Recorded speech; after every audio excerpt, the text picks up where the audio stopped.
like I said, I see, three young, really bright, motivated Hindu yuva who want to change the narrative and reclaim it from the colonial perspective. Obviously, that's going to generate some friction, right? Like, you probably had your criticism come your way, you had your naysayers who had your detractors. How do you deal with that at your age? Because I think that's an important lesson for kids in this country to learn, where they're okay with people telling them, to not practice their religion, but it doesn't have to be something that they have to worry about all the time. So I can sort of start us off, and Reeya, Falak, if you guys have anything to add.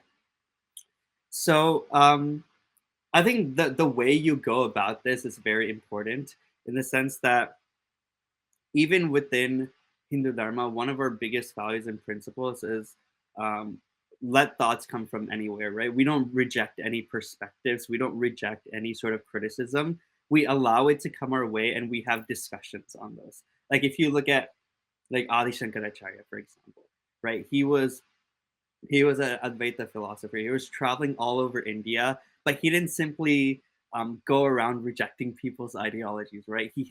He sat down, he had debates and conversations with them, and he made sure to bring up logical points, logical discussions to see which side of the debate would win, right? And it was done in a very scientific way, right? It was very logically based.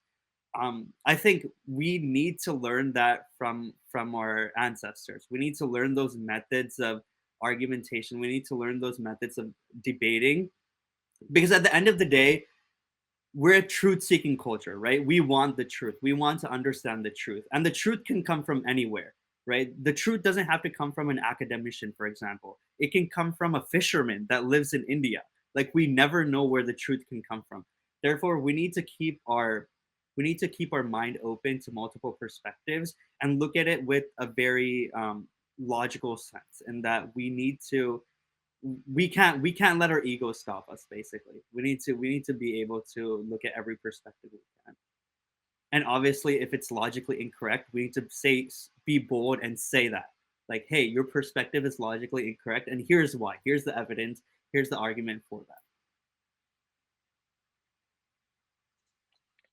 For me, I've always believed that maybe like religion or faith is like an extremely individual journey.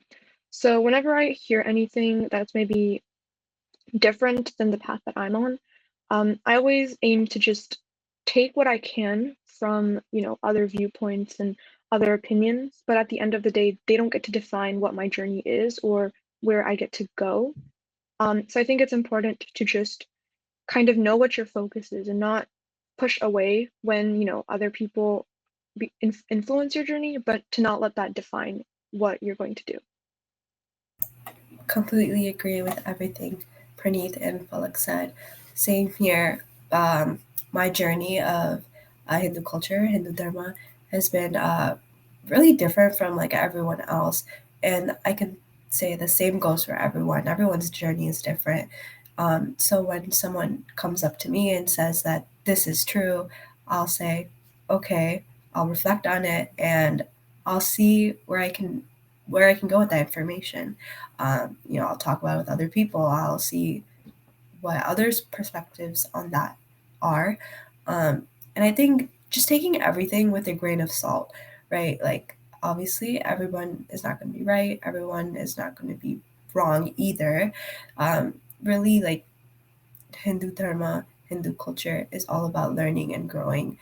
So I think that hearing other people's perspectives is just another way for us to grow and learn from that. And yeah, like everyone's journey is different. Just be respectful of other people's opinions where needed.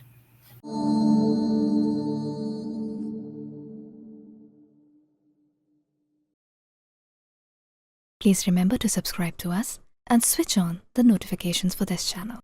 For our other social media links, more content, and to support our work, please visit citti.net.